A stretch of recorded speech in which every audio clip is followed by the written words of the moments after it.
En Argentina estamos hablando constantemente de inflación, de riesgo país, de deuda, y a veces parece que nos tropezamos siempre con las mismas piedras. ¿A qué le atribuís tanta reiteración de errores, tanto en los gobernantes como en la sociedad? A una variedad de factores. Uno y fundamental es un país anclado en el pasado, anclado psicosocialmente en el pasado.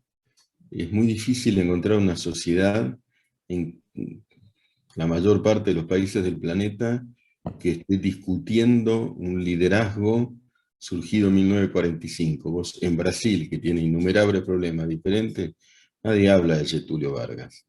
Acá hay un magnetismo producido por el fenómeno tan singular, por ese campo ficcional, diría yo, que es el peronismo, que genera una especie de torbellino o eh, de calecita, de mito de Sísifo, en donde del cual no podemos librarnos, ¿no? Y eso nos está condenando desde hace mucho tiempo, tantísimo tiempo, a repetir las políticas de antaño, como si el siglo XXI no hubiera llegado, no solo como si el siglo XXI no hubiera llegado, como si no hubiéramos pasado de la segunda mitad del siglo XX, digamos, de la mitad del siglo XX. Entonces, si hay inflación, hay culpables que son eh, los comerciantes, es decir, el almacenero de acá a la esquina, el que es un poco más grande, ¿no? La inflación es una cuestión endémica en la Argentina y corroe los cimientos más profundos de cualquier sociedad y también borra el futuro. Otra de las causas es la, la Argentina no es el concepto de pueblo. El concepto de pueblo es como dice el teórico de Morgan en un libro que llama La invención del pueblo, con Niklas Schumann, La invención de la Argentina. Es una invención necesaria, ¿no? Así como el concepto de patria. Las invenciones a veces funcionan. No sé, esto es una invención, pero es una invención. La Argentina tiene una diversidad de pueblos. Y esa diversidad genera un modelo democrático híbrido, en donde hay sociedades que son feudos decimonónicos, ya ni siquiera del siglo XX, dentro de la Argentina. Y eso no está contemplado en una unidad racional, sino que hay una ruptura del país hacia adentro y diversos grados de libertad dentro de un mismo país. En Formosa hay menos libertad que en Mendoza, por ejemplo. Está medido.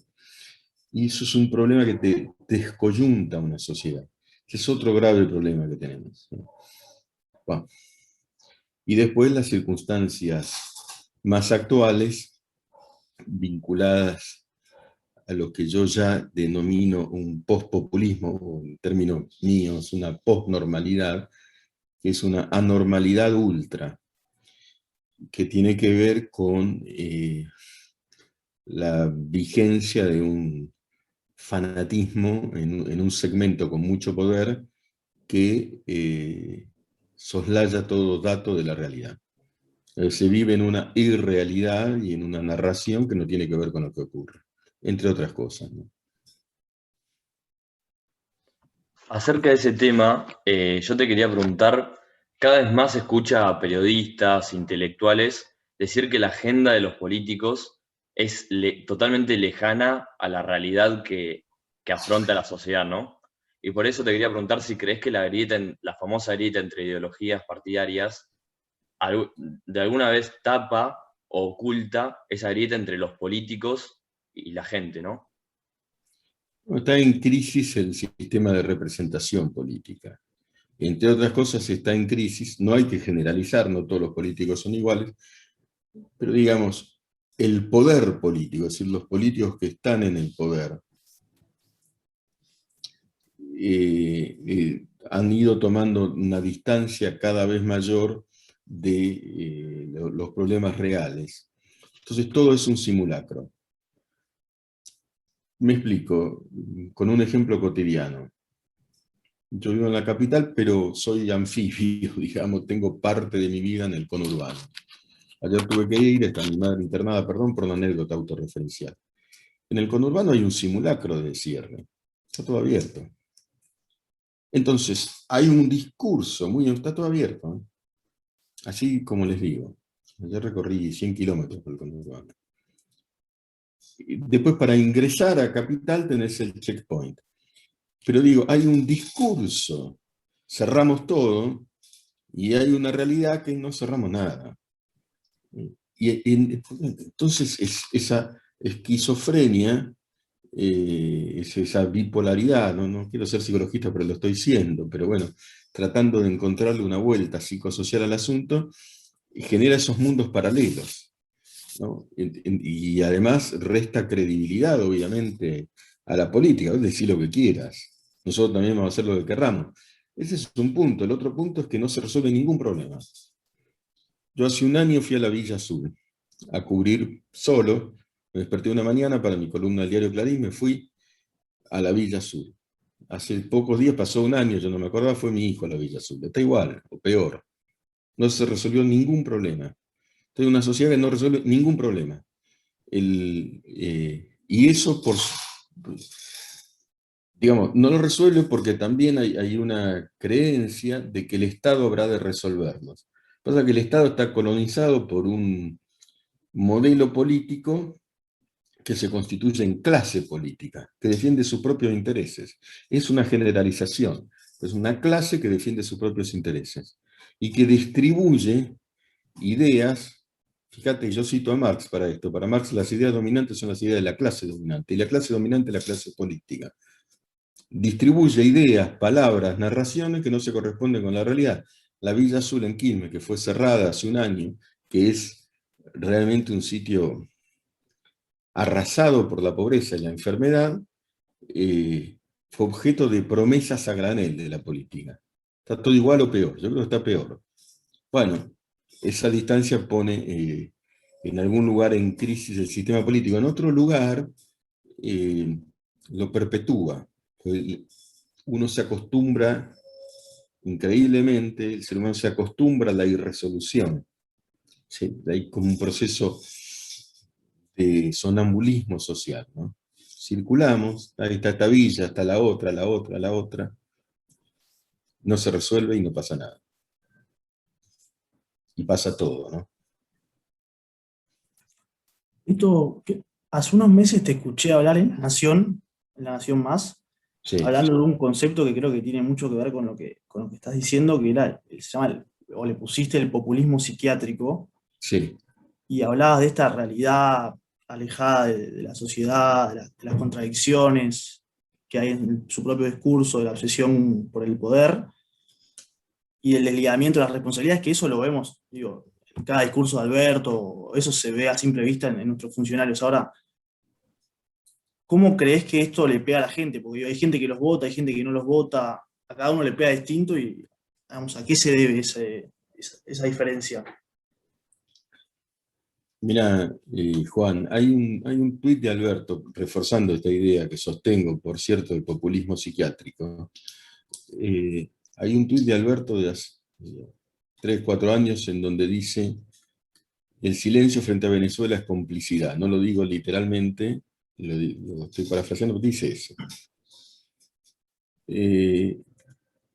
Ayer Argentina desliga se sale de las denuncias que hay en la Corte Internacional de La Haya respecto de los documentadísimos y aberrantes crímenes de Estado contra la sociedad venezolana, es decir, torturas, desapariciones, paramilitares. En Venezuela hay no una ESMA, hay 20 ESMAs, centros de tortura, etc. ¿Y cómo repercute eso en el seno social? Me da la impresión de que hay un sector importante que está al margen de la política por la propia desesperación del día a día, que no escucha lo que dicen, que no ve las contradicciones, que no tiene tiempo para verlas, que tiene que resolver cómo es el día de hoy o el de mañana. Y ese es un porcentaje alto que va a votar lo que evalúe que puede resultar más conveniente para su día a día, porque de verdad es día a día. Yo ayer hablé cuando fue en mi travesía por el conurbano, que es, digamos, frecuente, le pregunto a un trapito, estaban ahí limpiando los vidrios como cualquier otro día, ¿cuánto sacás por día? Siempre con la misma pregunta. Y el tipo me dijo, mira, si saco 3.50 hoy más o menos estoy hecho.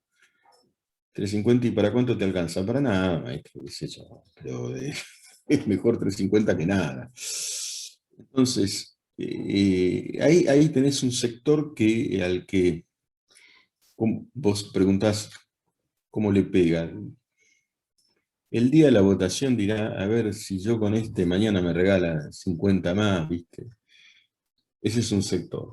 Después tenés, de todas maneras, un sector para hablar de la provincia de Buenos Aires, que es el bastión electoral del kirchnerismo, que hoy está muy desencantado con la figura de Cristina, según diversas, ya no solamente encuestas, sino conversaciones que uno tiene como periodista con personas que conocen muy bien el conurbano. Muy, muy desencantado. Y allí probablemente la cuestión tenga un efecto negativo frente al oficialismo, probablemente. Y otro sector está profundísimamente enojado, y es el sector duro que va a votar a la oposición. De todas maneras, en la Argentina todo es imprevisible, ¿no? Yo distingo esos tres planos, pero no sé de qué modo puede, al fin y al cabo, el día de las elecciones, si es que se concreten en el día prometido, eh, resolverse en términos electorales. Miguel, ahora te llevo más a lo regional. Sí, Teniendo en cuenta las últimas manifestaciones masivas hace unos años en Chile, ahora en sí. Colombia, y bueno, en otros países latinoamericanos, si pensás que Argentina puede llegar a este tipo de protestas si la dirigencia no responde a los reclamos de la sociedad, ¿no? Y si pensás que los argentinos creen en esta forma de manifestaciones radicalizadas. Es muy buena esa pregunta, Valentín. Mirá, en primer lugar, la Argentina protesta cotidianamente, solo que de manera dispersa. Es decir, hay piquetes en todas partes y a lo largo y a lo ancho del país. No están unificados, pero todos los días, en todas partes, hay una tensión que brota de manera, eh, bueno, precisamente dispersa, pero que brota. No es que todo está eh, encubierto o bajo tierra. Hay gente que sale, algunas veces movilizada por aparatos, pero muchas otras veces no, y aún la protesta movilizada por aparato político algo está indicando.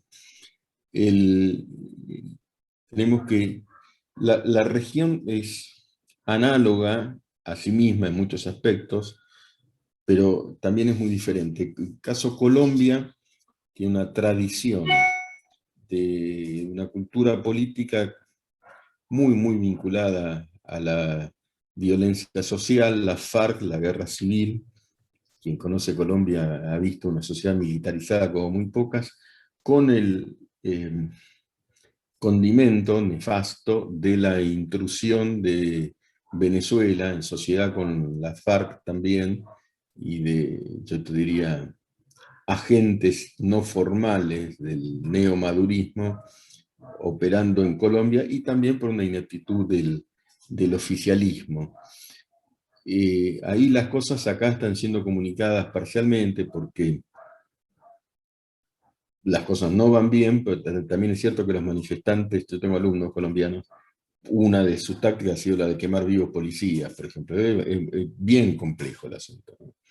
Es bien complejo. Por ahí está la figura de Petro, que es un madurista, un neomadurista, que está operando para, generar este sismo, y el oficialismo tampoco resuelve. Ahora voy a la respuesta final de esa pregunta, ¿no? De si acá puede ocurrir lo mismo. El caso Chile es muy diferente, es muy particular. Las cifras de crecimiento económico en Chile han sido espectaculares. Eh, es compleja también, pero de una manera muy diferente la realidad chilena. A veces la prosperidad abre la compuerta a demandas muy antiguas. A veces la miseria te atenúa el ánimo de protesta y a veces cierta prosperidad. Hay escenas que yo he visto en Chile que podrían explicar qué es lo que ocurre. Es un proceso inductivo, pero uno las ha visto. Yo he visto en Chile autos de primerísima gama, de altísima gama, yendo a la playa. La gente sale desde una mansión a 300, 400 metros del mar y caminando la servidumbre, llevando el champán al lado.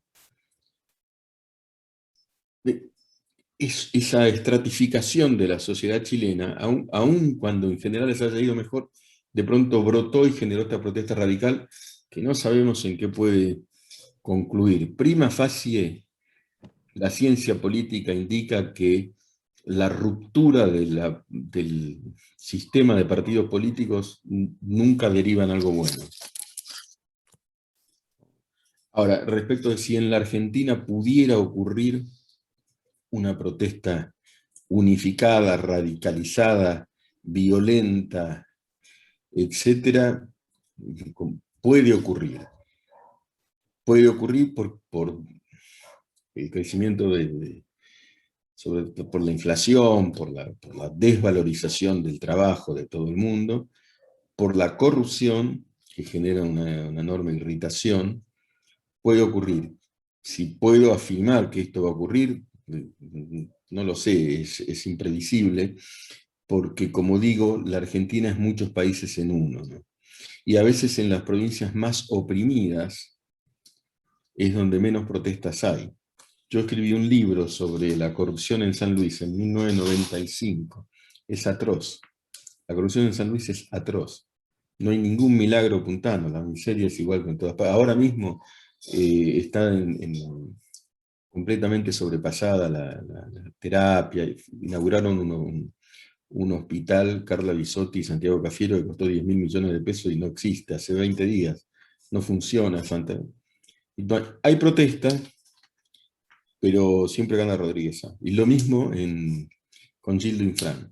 Entonces, los feudos, eso lo advertí por la experiencia, son longevos. Y como hay una matriz feudal, que además viene de Santa Cruz, uno diría que el manejo del aparato estatal, por múltiples razones también, acallan las protestas. Ahora hay que ver hasta qué límite llegamos, ¿no? Y hasta dónde se soporta la corrupción. La verdad es que no podría ser taxativo al respecto. Siguiendo con las comparaciones digamos, con Latinoamérica en general, hace poco fueron las elecciones de los constituyentes en Chile y Sí. ganaron partidos nuevos e independientes. ¿Crees bueno, se vienen las legislativas acá, que como dijiste no sabemos si se van a Sí. hacer o no? ¿Crees que pueden ganar partidos distintos, que no sean, no sé, la Unión Cívica Radical, el PRO, el peronismo? ¿Crees que puede haber algo distinto? Mira, Juan, te voy a dar un ejemplo que no sé si tiene que ver, pero que yo utilizo a veces. Ustedes no habían nacido, pero en 1972 se cayó ese avión con uruguayos en los Andes. ¿Te acuerdan eso de los rugbyers? Sí. Se cayó. Cuando se cae, murieron todos los líderes. O sea, líderes era un equipo de rugby. El del DT murió. El piloto y el copiloto murieron. Y los más grandes murieron. Y lo que ocurrió fue que surgieron nuevos líderes. O sea, siempre surgen nuevos líderes en situación límite, ¿no? O sea, que en algún lugar en la Argentina van a surgir nuevos liderazgos. Lo que pasa es que uno no sabe cuándo y cuándo será el límite. O sea, incluso Juntos por el Cambio es un fenómeno que hace 20 años era completamente impensable. Evidentemente, y hay unas transformaciones de fondo cuya característica es que uno no las ve. pero acontece. Ninguna transformación del fondo en general es vaticinada por los politólogos, ¿no? Es probable que surjan nuevos liderazgos. Me parece que hay unos ciertos síntomas, precisamente por el lado de los jóvenes, de que eso pudiera ocurrir. Yo doy clases, soy profesor universitario hace muchos años y observo que inquietudes como las de ustedes, digamos, y esa inquietud algo genera. Pero igualmente hay que ver cuándo y cómo y de qué manera. Y a veces también como para salir de la grieta, porque a veces uno se cansa de la grieta entre dos cosas y busca una tercera vía. Bueno, por supuesto, este asunto de la dicotomía, hay unos estudios de los fanatismos, y es que los fanáticos de un lado contaminan de fanatismo a sus antagonistas y terminan pareciéndose bastante, ¿no? Entonces, pues, por ahí no es, porque es más o menos el mismo fanatismo. Uno lo observa, yo lo observo, bueno, por cierta aparición mediática que te lapidan de un lado y del otro, si vos no decís lo que quieren escuchar, lo que supuestamente es tu público cautivo. Y bueno, es fanatismo, y efectivamente eso no resuelve, tampoco resuelve y es profundamente dogmático, de manera que, bueno, un nuevo camino parece ser necesario, pero hay que ver cómo se abre, ¿no? Si es a través de una conflagración interna a la chilena, que hay que ver en qué deriva, o a la colombiana, que no creo que tenga buen pronóstico, pero no lo sé. No lo sé, por la historia de Colombia, por la situación geopolítica, etcétera, hay que ver en qué deriva, ¿no? Pero hay que buscar por otro lado y no meramente por la confrontación permanente. Lo que pasa es que es difícil, yo lo digo como comunicador, es difícil incluso no quedar atrapado, prejuzgado, como diciendo, vos estás de este lado, sos uno de los nuestros. No me confunda, no sé si te entendés, no lo sé, ¿no? Pero uno Claro. queda enmarañado ahí. Sí, Yo te quería preguntar, Miguel, ya medio lo hablaste acerca de la juventud, pero bueno, te quería sí. preguntar cuál pensabas que es el rol que le da la política a la juventud y cuál pensás que debería ser verdaderamente la importancia que tenga la juventud, que muchas veces, no solo en el país, sino en otros lados del mundo, muchas veces fue el motor de cambio de muchas cuestiones, tanto políticas, sociales, etcétera. Mira, acá en los 70 se asoció juventud como pueblo. Pueblo era la juventud, pero claro, como había una gran cuota de dogmatismo y de fanatismo, esa juventud se aglutinó, estoy generalizando, en una locura. Fue una locura. Después se consideró, por el contrario, que la juventud era algo así como sinónimo de terrorismo. Y si llevabas el pelo largo podías tener gravísimos problemas. Eso ocurría. Yo iba a la escuela secundaria y si el pelo no estaba tal como se había dictaminado desde el poder político, te enviaban a tu casa con una amonestación severa.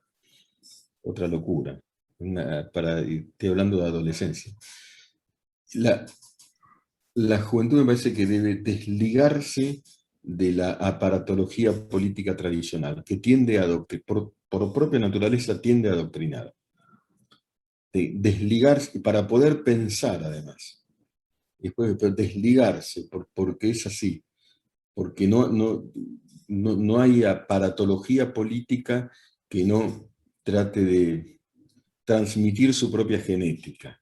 Por lo menos debe haber una instancia, una fase de, bueno, de distancia, no diría de ruptura, sí de observación con la aparatología política, con la parafernalia política tradicional. Yo, mira, les digo, ¿no? Yo abandoné el periodismo político. Yo hago columnas de opinión. ¿En qué sentido lo abandoné? Yo no hablo más con políticos, si puedo. Estoy obligado por la radio, etc. Porque es una parafernalia.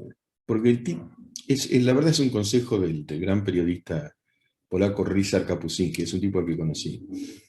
Que no importa, ahora hay una cierta polémica con él, pero lo tomo como ejemplo. Él decía, yo no hablo con políticos, porque obviamente van a mentir, porque tienen un esquema, un cassette, se decía antes. Entonces, hablo con... El tipo hizo un libro, perdón por esta circunloquia, que se llama El Emperador, que es un libro sobre Haile Selassie, que fue un dictador atroz de Etiopía, atroz. Entonces quería reconstruir la vida de Haile Selassie. Haile Selassie había muerto, pero había tanto miedo que si vos hablabas con un ministro de Haile Selassie te iba a mentir. Entonces el tipo, Ryszard Kapuscinski, encuentra una fuente extraordinaria. Haile Selassie era un tipo muy petizo, y usaba unos tronos gigantescos, pero no le llegaban los pies al piso. Entonces, y no quería que se viera esa imagen. Entonces había uno que le llevaba los almohadones. El tipo iba por todo el mundo con sus tronos y el que llevaba los almohadones. Encontró a ese tipo. Dice, ¿cómo era el tema de los almohadones? Bueno, tenía que llevar, imagínense, un tema central. Y te cuenta que, dice, el emperador tenía un perro que se llamaba Lulu. Y el perro dormía ahí en el almohadón, pero se despertaba cuando venía un funcionario a verlo. En general venían en sandalias en Etiopía, y orinaba el perro a los funcionarios. Y si Selassie observaba alguna mínima mueca de desagrado, al tipo lo mataba, lo torturaba, lo mandaba. Bueno, eso es explicar la política, el totalitarismo. Eso es realmente el personalismo totalitario. Y no se lo dijo uno del entorno de Selassie, ni un opositor, ni nada. Se lo dijo un tipo aparentemente secundario. Bueno, y la parafernalia política es... No quiero ser injusto, porque muchos no son así, pero muchos están en el poder y después de muchos años de hacer periodismo, te digo, son mediocres, subordinados, ignorantes. No, por supuesto, no todos, los vemos, algunos son brillantes. No quiero ser antipolítico totalmente. Pero la verdad es que hay un cierto agotamiento como clase, y hay una tendencia a convertirse en clase política corporativa. Entonces digo, como, viste, si uno es joven, salirse de todo adoctrinamiento, por lo menos hasta elaborar un pensamiento propio, ¿no?